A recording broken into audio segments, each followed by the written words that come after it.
할렐루야, 반갑습니다. 이제 여름이 끝 마무리가 되어지고 있는 것 같습니다. 끝까지 건강에 유의하셔서 건강한 한 해 되어지길 바랍니다. 우리가 사도행전 6장에 7 집사님을 선택하면서 교회가 시스템화되고 재정비되고, 그래서 사도들은 말씀 전하고 기도하는 데 집중할 수 있도록 업무를 분담을 했어요. 그리고 교회 재정이나 구제하는 봉사하는 일들은 우리 집사님, 집사라는 뜻이 원래 봉사라는 뜻이 있거든요. 봉사하고 교회의 일들을 감당하는 7명의 성령에 충만하고 지혜가 충만하고 칭찬받는 사람 7명을 택해서 이를 교회가 분담을 했어요. 업무 분담을 했어요. 그랬더니 어떤 일이 벌어졌느냐, 사도들이 이제 재정에 관여하지 않고 구제하는 일에 분주하지 않으니까 하나님 말씀을 더 깊이 읽고 기도하니까 하나님 말씀이 점점 왕성해서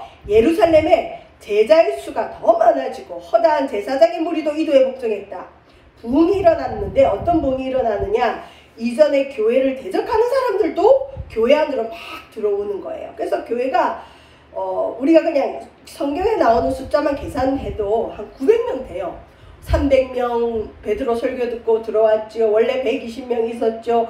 또 베드로를 통해서 또 500명이 한꺼번에 예수를 믿으니 800명에 한 920명, 거의 1000명. 그러니까 대형교회 같은 크기로 이 초대교회가 구성이 됐어요. 그러면 여기에 이제 1000명이니까 조금만 더 하면 엄청 몇만 명 교인이 될 텐데, 자, 사도들이 하던 구제하는 일을 맡기기 위해서 세운 7 집사 중에 스데반이라는 사람이 있었어요. 스데반. 이 스데반의 이름은 좀 외워두시면 좋아요. 스데반은 초대교회, 기독교 역사상 처음으로 순교한 사람이에요. 복음으로 인해서 예수님 이름 전하다가 이 돌에 맞아서 죽었어요. 이제 하나님의 교회가 부흥하는 일만 남았어요. 이제 잘 되고 뭔가 이제 하면 되는 때가 됐는데, 아니 그때 왜 하필 믿음이 가장 좋은 이 스데반이라는 이 집사님이 복음을 전하고 있는데 시기 질투로 인해서 유대인들이 이 사람을 고발을 해서, 거짓 고발을 해서 죽입니다. 그리고 우리가 살펴보진 않았지만 사도행전 7장에 보면 스데반이 얼굴이 천사와 같이 빛이 나면서 설교를 한 게 이 사도행전 7장이 나와요. 그래서 사도행전 7장에 스데반의 설교를 읽어보면 구약 성경 전체가 다 들어있는 그 정도의 설교입니다. 굉장히 길어요.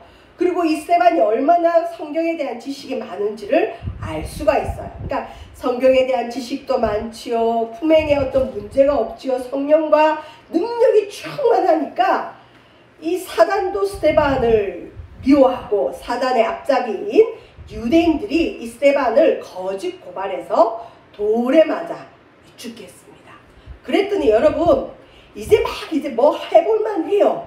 교회가 이제 큰 부흥을 앞두고 있어요. 이제는 뭐든지 할 것 같아요. 왜?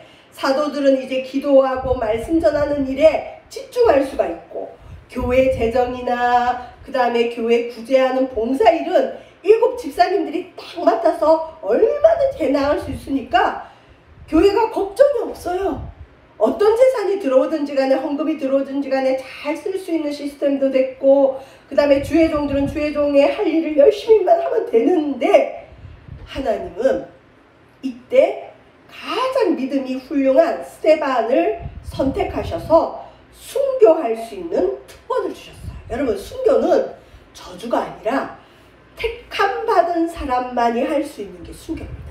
우리는 흔히 아니 어떻게 예수님 전하다가 순교를 하지? 불에 타면 고통스러울 텐데, 물에 빠지면 엄청난 고통이 있을 텐데, 창에 찔리면 고통이 있을 텐데, 근데 순교할 때 이 영이 온대요.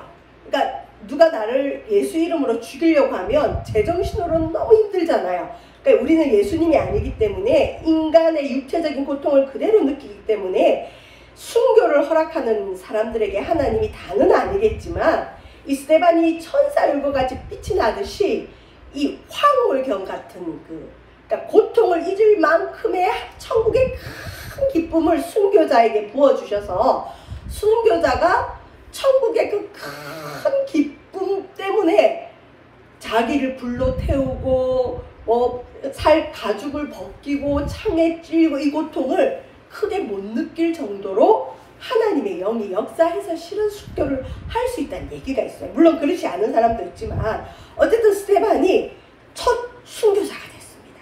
그리고 지금 사도행전 7장까지는 스데반의 순교로 하고 베드로가 중심이 되는데 오늘 읽은 사도행전 8장에는 갑자기 낯선 이름이 하나 나옵니다. 교회를 오래 다닌 분들에겐 낯설지 않지만 이제 막 교회를 오거나 기독교에 대해서 잘 모르시는 분은 갑자기 새로운 이름이 나와요. 8장 1절에 보면 사울이라는 사람이 나와요. 사울은 그가 죽임당함을 마땅히 여기더라. 여러분 사울은 크다는 의미가 있어요. 어떤 사람은 사울의 이름이 큰 방울. 근데 여러분 사울이 변화받아서 예수님을 만나면 사람이 바뀌잖아요. 이 사울이 나중에 변화받아서 기독교 역사상 예수님 다음으로 가장 위대한 사람이 돼요. 그러니까 사울이 나중에 뭘로 바뀌느냐? 바울, 흔히 사도 바울,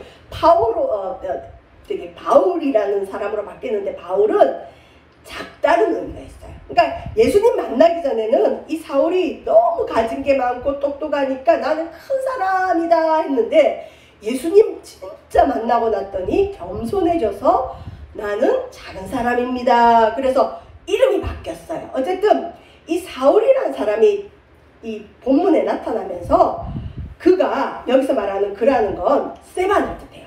스데반이 돌에 맞아 죽임 당함을 마땅히 여겼다 이렇게 되어 있습니다. 사울은 기독교를 반대하는 사람이었어요. 유대인 중에 유대인이었어요. 그래서 이 사울이라는 사람이 스데반을 죽이는 사람들이 이 돌을 던지기 위해서 겉옷, 그 유대인들은 겉옷을 큰 걸 입고 다니잖아요. 그래서 그 겉옷을 벗어서 이 사울이라는 사람에게 맡기고 큰 일을 하기 위해서 이렇게 돌을 들기 위해서 맡기고 사람들이 돌을 가지고 스데반을 죽일 때 이 사울이라는 사람은 직접 스데반에게 돌을 던졌는지 안 던졌는지 모르지만 그 스데반을 죽이는 사람들의 옷을 그러니까 뭐 가방이나 소지품들을 보관하는 일을 했어요. 이 사울이 스데반이 죽는 걸 지켜보면서 스데반 죽는 걸 마땅히 여겼다. 그래 저 사람 죽어 마땅해. 저 사람은 죽어야 돼. 이렇게 생각했다는 거죠. 자 그러면서 그 밑에 보면 성경에 그날에 스데반이 복음 전하다가 예수 이름 때문에 죽을 그때에 예루살렘에 있는 교회에 큰 박해가 있어. 박해라는 건 예수님 믿으면 잡아 죽이는 그런 일이에요. 박해가 있어. 사도 외에는 그러니까 예수님의 직제자 12명 외에는 다 유대와 사마리아 모든 땅으로 흩어지니라. 여러분 이 본문 읽으니까 혹시 기억나시나요? 사도행전 1장에 보면 오직 성령이 너에게 임하시면 너희가 예루살렘과 그 다음에 어디였죠? 온 유대와 그 다음에 사마리아와 땅 끝까지 이르러 내 증인이 되리라. 제가 이 설교할 때 뭐라 그랬죠? 예루살렘이라는 건 우리 가족, 내가 속한 가문, 그 다음에 온 유대라는 건 자기가 살아있는 그 나라나 어떤 그 지역, 그 다음에 사마리아는 우리나라로 하면 지금은 뭐 아니지만 일본처럼 원수의 땅, 그냥 아주 사이가 안 좋은 그곳, 우리의 원수의 땅, 그 다음에 어디로까지 복음이 가야 되느냐? 땅 끝까지. 자, 원래 복음이 지금 예루살렘의 교회에 있었는데 하나님은 복음이 땅 끝까지 전파되는 일을 하시기 위해서, 자 여보세요, 예루살렘에 있는 교회 박해가 일어나니까 사도들은 교회 지키기 위해서 거기 예루살렘에 남아있고 나머지 거의 한 900명 되는 사람이겠죠. 900명 되는 사람들, 1000명 되는 사람들이 사도회는 모두 다 유대와 사마리아 모든 땅으로 흩어졌대요. 그러니까 어떻게 보면 박해가 일어나니까 살기 위해서, 목숨을 부지하기 위해서 피난길에 오르고 도망을 다닙니다. 여러분, 교회가 이제 조금만 더 노력하면 수만 명이 될 수 있는 큰 역사가 일어나요. 그런데 하나님은 그걸 원하지 않았던 것 같아요. 이제 교회가 조금만 뭘 하면 된다 할 때 주님은 스데반의 죽음과 박해라는 어려움을 주셔서 이 교회 사람들을 흩어버려요. 너희들 수만 명 교회 하지 마라, 이 얘기 같아요. 예루살렘 교회 그만 키워라.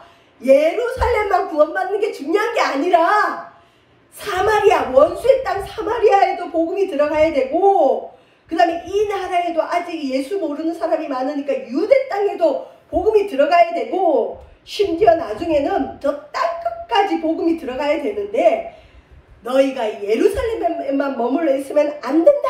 여러분, 우리가 은혜 받고 축복받고 좋은 일 있으면 베드로처럼 여기가 좋사오니 하고 안 떠나라 그래요. 교인들도 은혜 받으면 원래 은혜 받고 성령 충만하면 나타나는 증상 중에 제일 확실한 게 복음을 전하고 싶어 하는데, 그 방향을 못 가지면 은혜 받고 좋으면 이 교회 안에만 머물려고 해요. 예루살렘에 이제 교회가 뭔가를 할 만하고 큰 역사가 일어나잖아요. 사도들도 기적이 많이 일어나지만 세운 7명의 집사님을 통해서도 기적들이 많이 일어났어요. 여러분, 복음이 전해지죠. 그 다음에 헌금이 들어오죠. 그 다음에 기적이 일어나죠. 이런 교회를 누가 감당하겠어요? 그러니까 성도들이 아주 기뻤죠. 근데 하나님이 이때 박해라는 걸 사용하셨습니다. 여러분 가정도 보통 그렇죠. 개인도 그래요. 이제 뭘 좀 할만하다 마음 먹을 때, 야 이제는 뭐가 되는 거야 할 때 보통 보면 더 좋은 일이 생기면 좋은데 뭔가 걸림돌이 되는 일들이 생겨요. 그게 보통 하나님의 계획이 있을 때 그래요. 그래서 성경 이사야서 55장 8절에는 이런 말씀이 있습니다. 이는 내 생각이 너희 생각과 다르고 내 길은 너희 길과 다르다. 그러니까 간혹 하나님 생각과 우리 생각은 너무 틀려요. 이제 뭔가 된다. 이제 부흥하면 된다. 우리 이제 예루살렘 교회는 수만 명의 모이는 교회가 되면 된다 하는데, 주님은 스데반이 죽게 하고 박해가 일어나서 교인들을 흩어버리셔요. 일꾼들을 흩어버리셔요. 그러면 인간적으로 볼 때는 교회는 망한 거예요, 망한 거예요? 망한 거예요. 이제 될 만한데 흩어버리신다니까요. 근데 여기에는 무엇이 숨겨져 있죠? 하나님의 계획. 자, 하나님의 계획은 예루살렘만 구원받는 게 아니고 어디까지 복음이 전파되는 게 하나님의 계획이라고요? 땅끝까지. 이걸 못 깨달으면 사도들이나 제자들이나 성도들은 엄청난 충격과 혼돈이 왔을 텐데, 여기에 보면 사도들이나 성도들이나 제자들은 하나님의 그 목적을 잘 읽어내는 것 같아요. 2절 보시면 경건한 사람들이 스데반을 장사하고 위하여 크게 울더라. 돌에 맞아, 예수님 전하다가 설교하다가 돌에 맞아 죽은 스데반의 시체를 경건한 사람들이 와서 장례를 치르고 크게 울어줬대요. 애곡했다. 우리나라도 그렇지만 이 이스라엘 땅 유대인들도 장례를 굉장히 소중히 여겼던 것 같아요. 그러니까 하나님을 전하다가 죽은 스데반을 잘 이 장례를 치러주고, 이제 이 교회 박해가 어느 정도로 다가오느냐, 이게 이제 우리의 딜레마예요. 우리는 특히 언젠가부터 우리나라가 그래요. 교회 오면 모든 게 평안합니다. 잠 못 자는 불면증 환자도 교회 오면 불면증도 낫고 우울증도 낫고, 지하방에 사는 사람은 아파트를 사게 되고, 사업장이 어려운 사람은 사업도 잘 되고, 옛날 아주 작은 경찰차 티코 몰던 사람은 그랜저를 몰게 될 것입니다. 그리고 실제로 그런 일들이 굉장히 많이 일어났어요.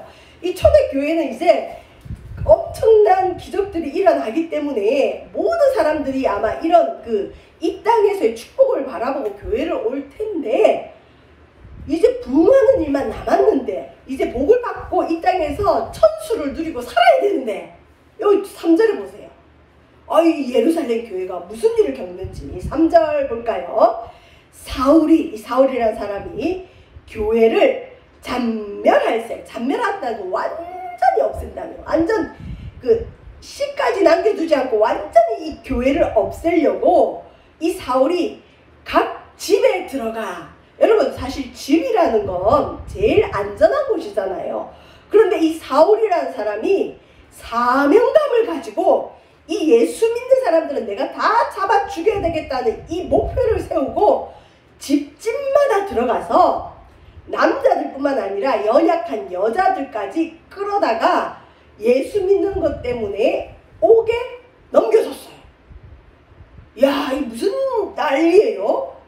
예수 믿으면 축복받고 좋은 일 있고 뭐 내가 원하는 일들이 이루어질 줄 알았는데, 아니 이 사울이라는 사람이 갑자기 나타나더니 예수 믿는 사람 다 잡아 죽이겠다 그러고 집에까지 들어가서 예수 믿는 사람들 잡아다가 옥에 가둡니다. 자, 이때 진짜 믿음과 가짜 믿음이 있죠. 우리가 흔히 이제 순교나 이런 그 고통이 올 때 어떤 사람은 끝까지 나는 예수님 믿겠다고 하는 사람이 있는가 하면, 어떤 사람은 나는 이런 고통 감당할 수 없으니까 나는 이럴 바에는 예수님 안 믿겠다는 사람도 나오고, 또 어떤 사람은 자기가 어떤 계획을 세워요. 어떤 계획을 세우느냐, 앞에서는 안 믿겠다고 하고 나는 마음으로 믿으면 되지, 그러고는 이 자기를 잡으러 오는 사람한테 나 예수 안 믿겠다고 말하고 뒤에서는 나 믿어요, 이런 사람들도 생겨요.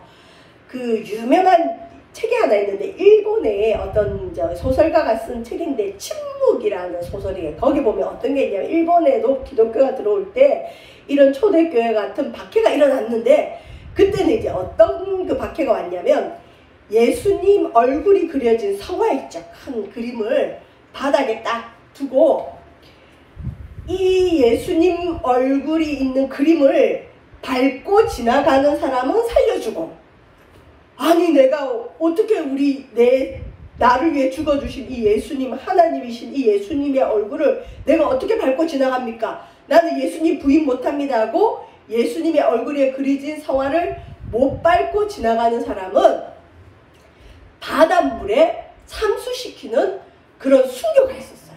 근데 이 소설을 쓴 사람이 뭘 얘기하느냐, 예수님 얼굴이 그려진 그림 하나 밟았다고 하나님이 그 사람을 죽이는 게 좀 마땅하지 않지 않냐? 그리고 예수님 얼굴 하나 밟았다고 바다에 빠뜨려서 참수시키는 그 복음의 현장, 그러니까 참수당하는 사람들이 끝까지 복음을 전할 거 아니에요. 예수 믿으라고. 그때 우리 하나님은, 능력 많으신 하나님은 왜 침묵하고 계시냐? 그런 거죠. 내가 주님을 위해서 열심히 일을 했는데 나의 어려움 앞에 왜 하나님은 대답하지 않습니까?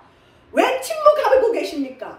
하나님은 당신의 복음을 전하는 일꾼들이 죽어가는 그 현장에서 침묵하고 계신 것 같은 거죠. 그 침묵. 그래서 어떤 사람은 또 그랬대요.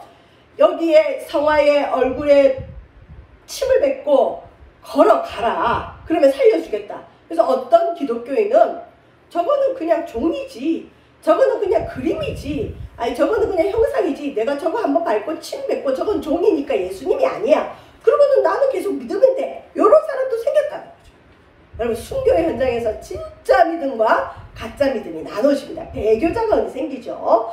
자, 그런데 어쨌든 사울이라는 사람이 집집마다 들어가서 사람들을 잡아다가 옥에 넘겼어요. 이 당시 유대인들이 볼 때 예수는 예수 믿는 사람들의 이단과 같았어요. 쬐그만한 그런 소동파 집단으로 이제 막 생긴 신생 기독교, 신생 종교예요. 그러니까 저 사람들 이단이라 그랬어요. 그러니까 이단들을 잡아다가 죽인 거죠. 자, 근데 여기 보시면 4절에 예루살렘 교회에 박해가 일어나니까 제자들과 성도들이 흩어졌어요. 도망다니죠.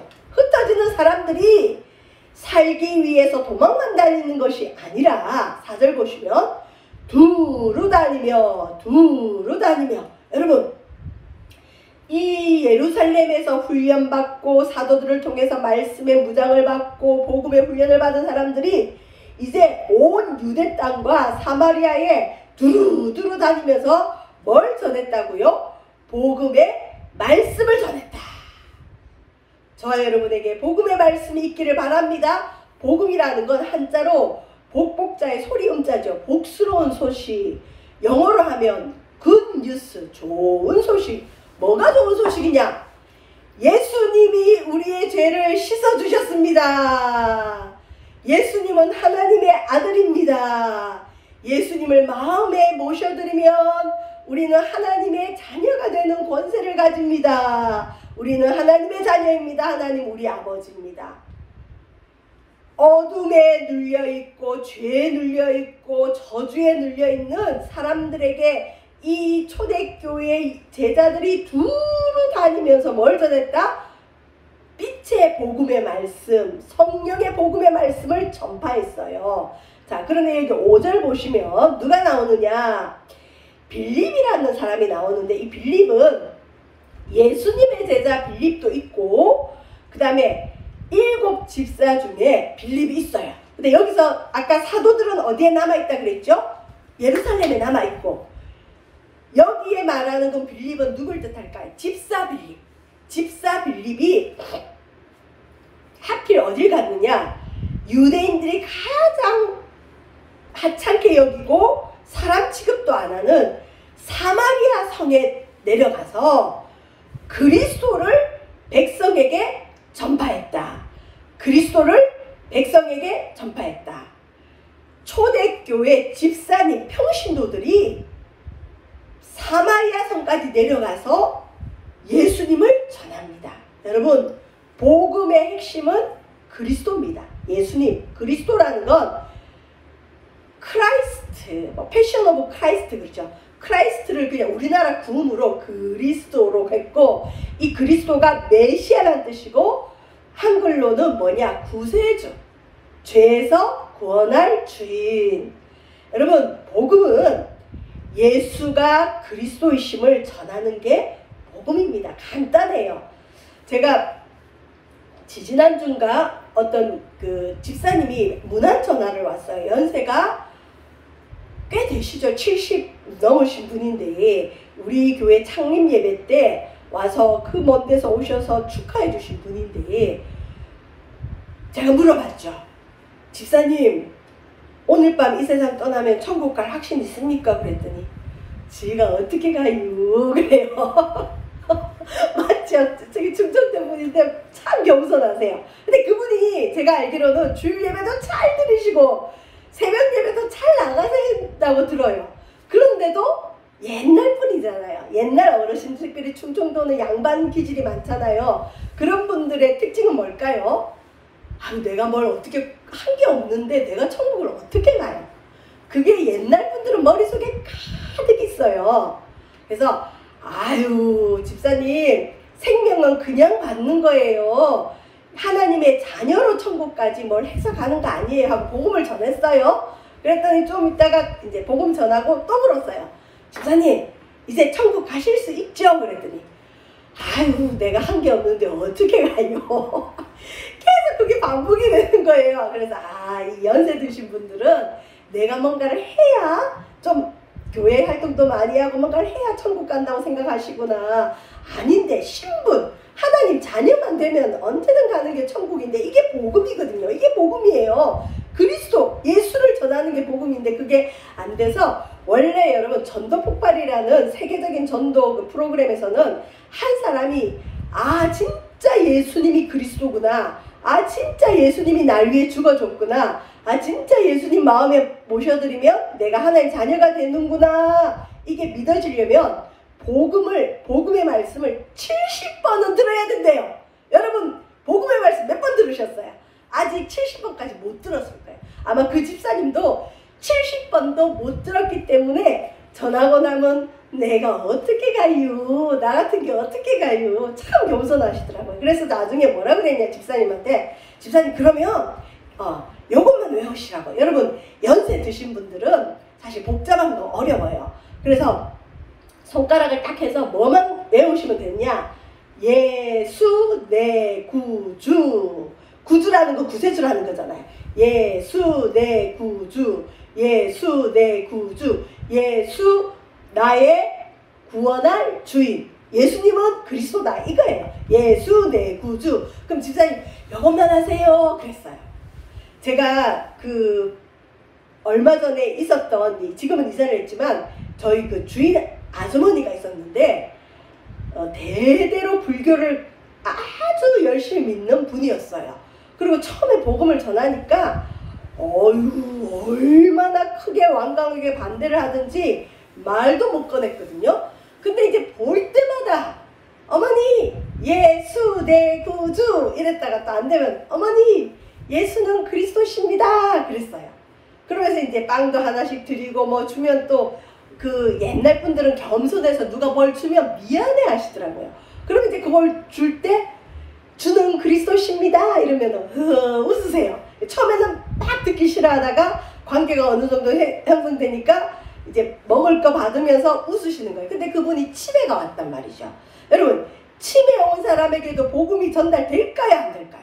되더라고요. 그분이 치매가 심각했는데 복음 전할 때 처음에는 제가 딱 예수님 전하면 여기 사도들 그 제자들처럼 복음의 말씀을 딱 전하면 치매인데도 뭐가 튀어나오느냐? 우리 집안은 대대로 불교를 믿고 그 레파토리가 있어요. 그걸 딱 외우시는 거예요. 그래서 이 치매가 와도 영적인 것 이미 바뀌었구나. 그렇게 제가 알았거든요. 근데 이제 그래도 그냥 감당해야지. 그러고는 또 뵈면 어머니 안녕하세요. 그러고는 몇 번 복음을 전했는데 놀라운 것. 전에는 딱 전하면 반대의 그분의 변론이 잘 나. 말씀도 잘 하시더라고요. 치매 환자인데도. 그러니까 부분적인 치매가 왔겠죠. 그런데 언젠가부터 그래요? 그래요? 그러고는 이제 연세가 워낙 많으니까 그냥 붙들고 기도를 해줬어요. 제가 주변 사람들한테 듣기로는 그분이 한 번씩 귀신을 본대요. 그래서 자다가도 막 어떤 이상한 증상을 일으키는 분이라 해서 그냥 기도를 해줬더니 그분이 뭐라고 하시느냐. 근데 이상하게 눈물이 나요. 그래요. 그래서 어머니 꼭 예수님 모시고 천국 가야 돼요. 그러면 이제 그 다음에 또 어머니 안녕하세요 하면 또 내가 누군지를 몰라요. 왜 치매죠? 모르는데 가서 또 어머니 천국 어떻게 가요? 그러면 또 웃으면서 얘기를 해요. 제가 그때 체험한 게 치매가 와도 복음은 살아있구나. 왜? 복음 갖고 영적인 이사를 가는 거잖아요. 영적인 이사를 가는 거잖아요. 제가 아는 집사님 어머님이 90이 넘으셨는데 그분 어머님이 요양병원에 계시다고 한번 신방을 요청해서 갔어요. 우리 전도사님하고. 근데 갔는데 그분이 아들 얼굴도 못 알아봐요. 그리고 흔히 어르신들 치매 환자들 특징이 뭐죠? 대소변 못 가려서 대변을 손에 잡아다가 벽에 그야말로 칠을 하시는 분이에요. 근데 그분이 평소에는 그런데 매일 아침 일어나시면 하는 일이 있어요. 뭘까요? 그 요양병원에 가면 이 로비 같은 곳 있잖아요. 이게 다 같이 모일 수 있는 그 로비가 있대요. 거기 보면 긴 테이블이 있는데 거기 보통 그 원장님들이나 목사님들이 앉는 그 자리 있죠. 윗좌석에 딱 앉으셔가지고는 할머니들을 모은대요. 모으셔가지고 뭘 하느냐. 찬송가 250장을 1절부터 4절까지 부르시는 거예요. 구주의 십자가 보혈로 죄 씻음 받기를 원하네. 내 죄를 씻으신 주 이름 찬송합니다. 그 250장이 복음의 찬송이거든요. 그러니까 복음을 모르면 찬송이라도 부르면 되는데 그 어머니가 이 평소에 이 치매 오기 전에 찬송가 250장을 그렇게 사랑하셨는지 그걸 다 외우신 거예요.